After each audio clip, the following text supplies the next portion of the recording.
Hi friends, എല്ലാവർക്കും ഗാഥാസ് കലഹട്ടിലേക്ക് സ്വാഗതം. ഇന്ന് നമ്മളൊരു മെൽറ്റാൻപോർ ആയുർവേദിക് സ്കിൻ കെയർ സോപ്പാണ് ഉണ്ടാക്കാൻ പോകുന്നത്. സോപ്പ് തയ്യാറാക്കാനുള്ള ഒരു എളുപ്പ വഴിയാണിത്. ആയുർവേദിക് ഇൻഗ്രീഡിയൻസ് എല്ലാം മിക്സ് ചെയ്ത് മെൽറ്റായ സോപ്പ് ബേസിൽ ചേർത്താണ് ഈ സോപ്പ് തയ്യാറാക്കുന്നത്. 2 മാസമായിട്ട് ഈ സോപ്പ് ഉപയോഗിക്കുന്നുണ്ട്. വളരെ നല്ല ഉന്മേഷം തരുന്ന ഒരു ഫ്രഷ്നെസ് തരുന്ന ഒരു മൈൽഡ് സോപ്പാണിത്. അത്യാവശ്യം നല്ല പതയുണ്ട്, അതുപോലെ ഡേർട്ട് കംപ്ലീറ്റ് ആയിട്ട് പോകും. ഓയിൽ സ്കിന്നുകാർക്ക് വളരെ നല്ലതാണ്. ഡ്രൈ സ്കിന്നുകാർക്ക് ഞാനിത് റെക്കമെൻഡ് ചെയ്യുന്നില്ല, കാരണം ഓയിൽ പോയൊരു ഫീലാണ് എനിക്ക് കിട്ടിയത്. ശരീരത്തിലെ എക്സസായ ഓയിലും ഡേർട്ടും കംപ്ലീറ്റ് ആയി റിമൂവ് ചെയ്ത് നല്ലൊരു ക്ലെൻസിങ് ഫീല് തരുന്നു എന്നതാണ് ഈ സോപ്പിൻ്റെ ഏറ്റവും നല്ല ബെനിഫിറ്റായി എനിക്ക് തോന്നിയത്. കുറച്ച് ടൈം സ്പെൻഡ് ചെയ്ത് നമ്മുടെ ആരോഗ്യത്തിന് വേണ്ടിയുള്ള ഹെൽത്തി സ്കിൻ കെയർ സോപ്പ് നമുക്ക് തന്നെ തയ്യാറാക്കാവുന്നതാണ്. അപ്പോൾ ഈ സോപ്പ് തയ്യാറാക്കാൻ വേണ്ടിയിട്ട് നമുക്ക് ആദ്യം വേണ്ടത് ആര്യവേപ്പിലയാണ്. Anti bacterial, antifungal properties ഉള്ള ആര്യവേപ്പ് ശരീരത്തിന് കുളിർമ നൽകാനും അതുപോലെ ശരീരത്തിൽ അധികമായുള്ള എണ്ണമയവും അഴുക്കുകളും വൃത്തിയാക്കി നമ്മുടെ ശരീരത്തെ തിളക്കമുള്ളതാക്കാനും സഹായിക്കുന്നു. ഏകദേശം 1 കപ്പോളം ആര്യവേപ്പില ഞാനിവിടെ കഴുകി വൃത്തിയാക്കി എടുത്തിട്ടുണ്ട്. ഇതിലെ തണ്ടുകളെല്ലാം ഞാൻ റിമൂവ് ചെയ്തു. എന്നിട്ട് ഇതുപോലെ നമുക്ക് ഇലയാണ് വേണ്ടത്.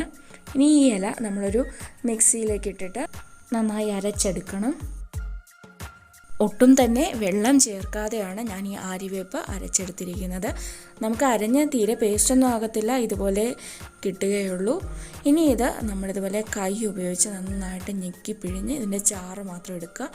ഒട്ടും വെള്ളം ചേർക്കാത്ത ചാറ് മാത്രമായിട്ടാണ് ഇപ്പോൾ ഇത് എടുത്തിരിക്കുന്നത്. എന്നാലേ അതിൻ്റെ ഗുണം നമുക്ക് കൂടുതലായിട്ട് കിട്ടുകയുള്ളൂ.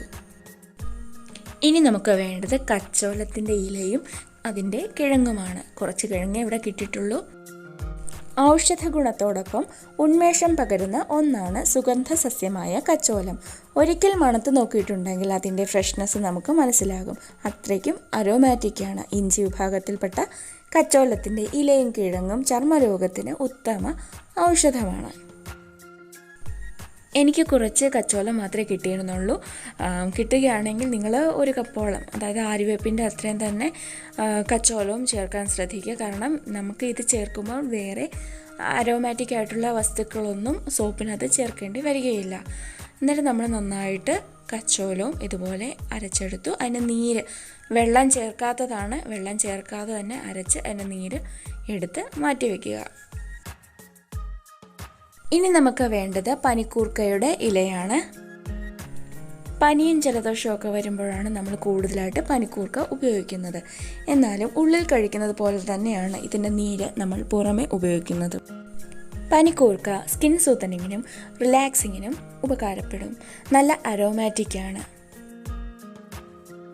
പനിക്കൂർക്കയുടെ ഇലയും നമ്മൾ വെള്ളം ചേർക്കാതെ ഇതുപോലെ അരച്ചെടുത്ത് അതിൻ്റെ നീര് നമ്മൾ മാറ്റി വയ്ക്കുന്നു. ഇനി നമ്മുടെ അടുത്ത ചേരുവയാണ് തുളസി. കൃഷ്ണ തുളസിയാണ് ഞാനിവിടെ എടുത്തിരിക്കുന്നത്. തുളസിയില ഒരു പെർഫെക്റ്റ് ക്ലെൻസറാണ്. ഓയിലി സ്കിന്നുകാർക്ക് വളരെ നല്ലതാണ്. Anti inflammatory, anti bacterial, anti ageing എന്നീ പ്രോപ്പർട്ടീസ് ഉള്ളതാണ് തുളസിയില. നന്നായി കഴുകി വൃത്തിയാക്കി എടുത്തിരിക്കുന്ന തുളസിയില നമ്മൾ വെള്ളം ചേർക്കാതെ ഇതുപോലെ അരച്ചെടുത്ത് അതിൻ്റെ നീര് നമ്മൾ ഇതുപോലെ പിഴിഞ്ഞെടുക്കുന്നു.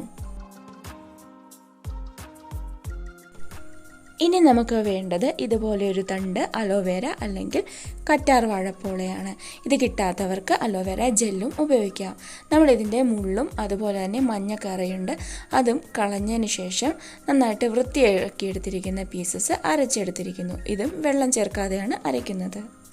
ഇനിയും കുറച്ച് ചേരുവകൾ കൂടി നമുക്ക് ചേർക്കാനുണ്ട്. അതിനു മുമ്പായി അരച്ച് നീരെടുത്ത് വെച്ചിരിക്കുന്ന ആര്യവേപ്പില, കച്ചോലം, പനിക്കൂർക്ക, തുളസിയില ഇവയൊക്കെ ഒന്ന് അരിച്ചെടുക്കണം. ഇതോടൊപ്പം തന്നെ നമ്മൾ അരച്ചെടുത്ത് വെച്ചിരിക്കുന്ന അലോവേരയും കൂടെ നമുക്കിവിടെ ചേർക്കാവുന്നതാണ്. അലോവേരയ്ക്ക് പകരമായിട്ട് അലോവേരയുടെ ജെല്ലും നമുക്കിതിൽ ചേർക്കാവുന്നതാണ്. ഇനി നമുക്കിതിലേക്ക് ചേർക്കാനുള്ളത് 2 പൂക്കളാണ്. ഒന്ന് കുടച്ചത്തിപ്പൂവ്, രണ്ടാമത്തേത് മേരിഗോൾഡ് അഥവാ ചെണ്ടുമല്ലിപ്പൂവ്. ശരീരകാന്തി മെച്ചപ്പെടുത്താനും പിമ്പിൾസ്, അലർജി മുതലായവ അകറ്റാനും സഹായകമാണ് നാടൻ ചെത്തിപ്പൂവ്. അതുപോലെ തന്നെ anti bacterial, anti inflammatory properties അടങ്ങിയ ഒന്നാണ് മേരിഗോൾഡ് അഥവാ ചെണ്ടുമല്ലി. ഇത് രണ്ടും നമ്മൾ നന്നായിട്ട് അരച്ചെടുത്ത്, വെള്ളം ചേർക്കാതെ അരച്ചെടുത്ത് പിഴിഞ്ഞ് ഇതിലേക്ക് ചേർക്കുക. പിന്നെ നമുക്ക് വേണ്ട ഒന്നാണ് വിറ്റാമിൻ ഇ. ഒട്ടുമിക്ക എല്ലാ സൗന്ദര്യവർദ്ധക വസ്തുക്കളിലും അടങ്ങിയിട്ടുള്ളതാണ് വിറ്റാമിൻ ഇ. ഇത് ഹെൽത്തി സ്കിന്നിനും ആൻറ്റി ഏജിങ്ങിനും സഹായകമാണ്. വിറ്റാമിൻ ഇ ഓയിലോ വിറ്റാമിൻ ഇ ക്യാപ്സ്യൂൾസോ നമുക്ക് ഉപയോഗിക്കാവുന്നതാണ്. നമ്മളൊരു 2 ക്യാപ്സ്യൂൾസാണ് ഇവിടെ ചേർത്ത് കൊടുക്കുന്നത്. ഇതെല്ലാം മെഡിക്കൽ ഷോപ്സിലും കിട്ടുന്ന ഒന്നാണ്. ഇനി ഞാനിവിടെ ചേർക്കാൻ പോകുന്നത് നമ്മുടെ സോപ്പ് കൂട്ടിലെ ഏറ്റവും ഇമ്പോർട്ടൻ്റ് ആയിട്ടുള്ളൊരു ഘടകമാണ് വെളിച്ചെണ്ണ.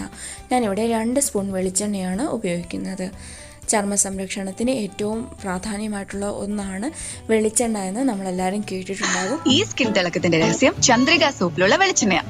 7 അമൂല്യ ചേരുവകളും 2 ഇരട്ടി വെളിച്ചെണ്ണയും ചേർന്ന ചന്ദ്രിക ആയുർവേദിക് സോപ്പ് നിങ്ങളുടെ ചർമ്മത്തിനെ പ്രോബ്ലം ഫ്രീ ആക്കി നൽകുന്നു നാച്ചുറൽ തിളക്കം. നമ്മുടെ സോപ്പിന് നല്ലൊരു വാസന വേണം എന്നുണ്ടെങ്കിൽ നമുക്ക് ഇതുപോലുള്ള എക്സ്ട്രാക്ട് ഓയിൽസ് ചേർക്കാവുന്നതാണ്. ഞാനിവിടെ ലാവൻഡറിൻ്റെ അരോമ ഓയിലാണ് എടുത്തിരിക്കുന്നത്. ഇത് തികച്ചും ഓപ്ഷണലാണ്. കാരണം നമ്മൾ ഈ സോപ്പ് ഉണ്ടാക്കുമ്പോൾ അതിൽ ഓൾറെഡി കച്ചോലം, പനിക്കൂർക്ക എന്നിവ ചേർക്കുന്നുണ്ട്. അതിൻ്റെ ഒരു മണമാണ് ശരിക്കും മുന്നിട്ട് നിൽക്കുന്നത്. ഇനി നമുക്ക് വേണ്ടത് ക്ലിയർ സോപ്പ് ബേസ് ആണ്, അഥവാ ഗ്ലിസറിൻ സോപ്പ് ബേസ് ആണ് നമ്മളിവിടെ എടുക്കുന്നത്. പാരബൻ ഫ്രീ ആയിട്ടുള്ള meltandpoursoap നമുക്ക് ആമസോണിലും ഫ്ലിപ്കാർട്ടിലും ഒക്കെ നോക്കുമ്പോൾ ധാരാളമായിട്ട് കാണാൻ കഴിയും. അപ്പോൾ അതിൽ നിന്ന് തത്വത്തിൻ്റെയാണ് ഞാനിപ്പോൾ എടുത്തിരിക്കുന്നത്. ഇതൊരു meltandpour ഗ്ലിസറിൻ സോപ്പാണ്. മേടിച്ചപ്പോൾ 265 രൂപയ്ക്ക് 900 ഗ്രാംസ് ഉണ്ടായിരുന്നു. ഞാൻ വേറെ സോപ്പുകളൊക്കെ ഉണ്ടാക്കി. ഇപ്പോൾ ഞാനൊരു ചെറിയ പീസ്, എത്ര ഗ്രാംസ് ഒന്നും എനിക്കറിയത്തില്ല, അത് ഞാൻ ഇതുപോലെ കുറച്ച് കഷ്ണങ്ങളാക്കി മാറ്റിയിട്ടുണ്ട്. ഏതായാലും നമ്മുടെ കൂട്ടിനെക്കാട്ടിലും കൂടുതൽ അളവിൽ വേണം നമ്മൾ ഉരുക്കിയെടുക്കുന്ന സോപ്പ് ബേസ്.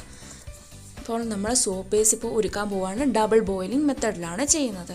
അതായത് താഴെ കുറച്ച് വെള്ളം വെച്ചിട്ടുണ്ട്, ആ വെള്ളം തിളയ്ക്കും. അതിൻ്റെ മുകളിലായിട്ട് ഒരു ചെറിയ ബൗളിൽ നമ്മളിതുപോലെ സോപ്പ് കഷ്ണങ്ങൾ മുറിച്ചത് ഇട്ടിട്ടുണ്ട്. അതിങ്ങനെ പതിയെ ഉരുകാൻ തുടങ്ങും. ചൂട് കൂടുന്തോറും ഉരുകും. നമ്മൾ നന്നായിട്ട് ഇളക്കിക്കൊണ്ടിരിക്കുക. ഈ അവസരത്തിൽ വേണമെങ്കിൽ നമുക്ക് ഗ്ലിസറിൻ ചേർത്ത് കൊടുക്കാവുന്നതാണ്. സോപ്പ് ബേസ് പൂർണ്ണമായിട്ട് ഉരുകിയതിന് ശേഷം നമ്മൾ അതിലേക്ക് ഈ എടുത്തു വെച്ചിരിക്കുന്ന കൂട്ട് ചേർത്ത് നന്നായിട്ട് ഇളക്കി കൊടുക്കണം. നിർത്താതെ ഇളക്കി കൊടുക്കുക. എല്ലായിടത്തും നന്നായിട്ട് യോജിച്ച് വരണം. ഇനി നമുക്ക് ഈ സോപ്പ് കൂട്ട് എവിടെയെങ്കിലും ഒഴിച്ചു വെക്കണം. ഏറ്റവും നല്ലത് സിലിക്കൺ മോൾഡുകൾ, അത് നമുക്ക് ഓൺലൈൻ പർച്ചേസ് ചെയ്യുമ്പം കിട്ടാവുന്നതാണ്. അപ്പം സിലിക്കൺ മോൾഡ് കിട്ടും, അതിലേക്ക് നമ്മൾ ഒഴിച്ചു വെക്കുക. അത് അവിടെ ഇരുന്ന് സെറ്റായിക്കോളും. അതല്ലാത്തവർക്ക്, അതായത് ഇപ്പം ഞാനതൊന്നും മേടിച്ചിട്ടില്ല, അപ്പോൾ എനിക്കിവിടെ പറ്റുന്നത് ഇതുപോലത്തെ ചെറിയ സ്റ്റീലിൻ്റെ പാത്രങ്ങളോ അല്ല എങ്കിൽ സെറാമിക്സിൻ്റെ പാത്രങ്ങളൊക്കെ ഉണ്ട്, അതിലേക്ക് കുറച്ച് എണ്ണ തടവിയിട്ട് ഉപയോഗിക്കാവുന്നതാണ്. ഇതൊന്നും പറ്റില്ലെങ്കിൽ ഏറ്റവും നല്ല ഓപ്ഷന് ഇതുപോലത്തെ പേപ്പർ കപ്പിനകത്ത് എണ്ണ തടവിയിട്ട് അതിനകത്തേക്ക് ഒഴിച്ചു കൊടുക്കാം. അതുപോലെ ഞാനിവിടെ പിയേഴ്സിൻ്റെ ഒരു കവറുണ്ട്. ആ പിയേഴ്സിൻ്റെ കവറിനകത്തേക്ക് പ്ലാസ്റ്ററൊക്കെ വെച്ച് ഒട്ടിച്ചിട്ട് അതിൻ്റെ അകത്ത് ഞാൻ ഒഴിച്ചു കൊടുത്തിട്ടുണ്ട്. ഇതാ എടുത്തു വരുമ്പോൾ ഇതുപോലെ ഉണ്ട്. ഇത് പിറ്റേ ദിവസമാണ് ഞാൻ എടുക്കുന്നത് കേട്ടോ. എടുത്തു വരുമ്പോൾ ഇതുപോലെ നല്ല ഷേപ്പിൽ വരുന്നുണ്ട്. ഇപ്പം ഞാൻ 2 പേപ്പർ കപ്പ് വെച്ചിട്ട് അതിൻ്റെ അകത്തായിരുന്നു ഒഴിച്ചിരുന്നത്. കണ്ടോ, ഇത്രയും വലിപ്പത്തിൽ കിട്ടി. ഇത്രയും വലിപ്പം വേണ്ടാന്നുണ്ടെങ്കിൽ നമുക്കത് മുറിച്ചെടുക്കാവുന്നതാണ്. ഞാനിപ്പം കാണിച്ചുതരാം. ഇപ്പം ഇത് പിയേഴ്സിൻ്റെ ഒരു കവറാണ്, എനിക്ക് തോന്നിയൊരു ഐഡിയ ആണ്. ഞാൻ അതിനകത്തേക്ക് ഒഴിച്ചു വെച്ചു. ഇപ്പം എനിക്കൊരു സ്ക്വയർ ഷേപ്പിലുള്ള സോപ്പാണ് കിട്ടിയിരിക്കുന്നത്. ഇതിൻ്റെ കവറും ഫുൾ റിമൂവ് ചെയ്യണം. ഇനിയിപ്പോൾ ഒന്ന് ഷേപ്പായിട്ട് കിട്ടണമെന്നുണ്ടെങ്കിൽ ഒരു ചെറിയ കത്തി ഉപയോഗിച്ച് നമുക്കിതൊന്ന് മുറിച്ചെടുക്കാം. എനിക്കിപ്പോൾ ഇതുപോലത്തെ 4 സോപ്പ് ബേസ് കിട്ടിയിട്ടുണ്ട്. ഞാൻ ആദ്യം കാണിച്ചിരിക്കുന്ന സോപ്പ് ബേസിൽ നിന്നാണ് ഈ 4 സോപ്പുകളും കിട്ടിയിരിക്കുന്നത്. വളരെ നല്ല സോപ്പാണ്. ഞാൻ 2 മാസത്തോളമായിട്ട് ഈ സോപ്പ് ഉപയോഗിക്കുന്നുണ്ടായിരുന്നു.